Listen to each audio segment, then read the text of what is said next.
call. Phil Twyford. Chair. The government thinks that members on this side of the House and the 50% of Aucklanders who have told recent polls that they don't want Rodney Hyde's super city, the government thinks we don't understand the changes that they've made to this bill. Well, I say to the members on that side of the House, we do understand. We know exactly what your game is.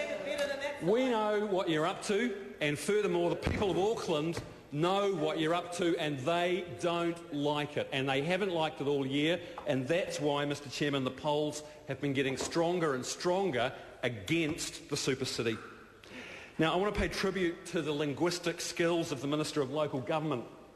He speaks fluent spin, and he practices every day in the House, but unfortunately the language of transparency and accountability is not really in his bones, and we can see that in the provisions of this bill. He's the man who cast himself as the Minister for Ratepayers, but it took him 13 months, Mr Chairman, 13 months to give the most basic financial accounting of what his super city will cost Aucklanders. He came down to the House last week and he trumpeted that he'd managed to keep the costs of the super city down to $160 million. But he forgot to tell this House about another $40 million, and it took the New Zealand Herald 5 days later to report that actually the cost of the super city is $200 million and counting. You see, over the last few months, it's been drip-fed into the public domain what this would cost Aucklanders. 6 weeks ago, all we knew, thanks to the Minister of Ratepayers, was that this bill and his super city would cost $43 million. Then it crept up to $120 after the budget was released. He said $160 last week, and now we know it's at least $200 million and counting. This is the man who came to Parliament to bust perks and reform Parliament. But it took him a week of sustained embarrassment in the national media before he apologised for taking his girlfriend on a world tour in which he did what, Minister? 2-3 days of meetings in a 10-day world trip?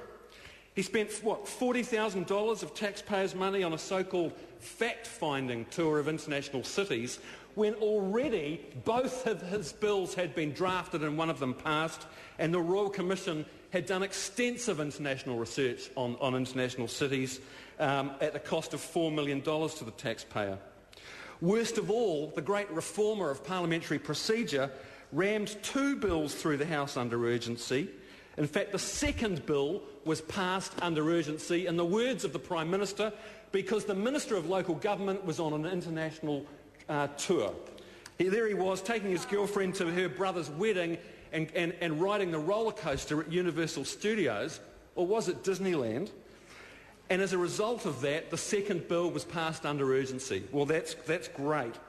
He's the man, Mr Chairman, who claims to be a champion of transparency and accountability, who wanted to force councils to hold compulsory referenda.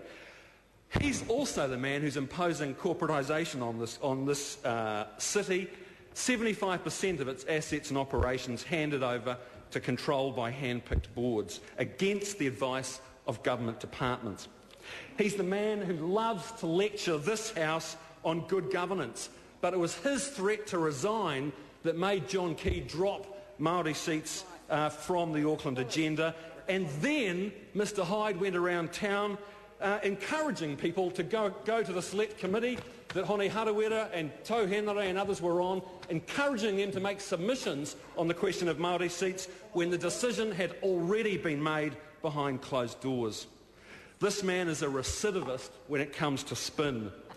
When he's asked by journalists about the issue of Māori seats on the Auckland Council, he loves to talk about tribal seats, completely, willfully ignoring the fact that the Royal Commission advocated at least 2 seats elected off the Māori roll.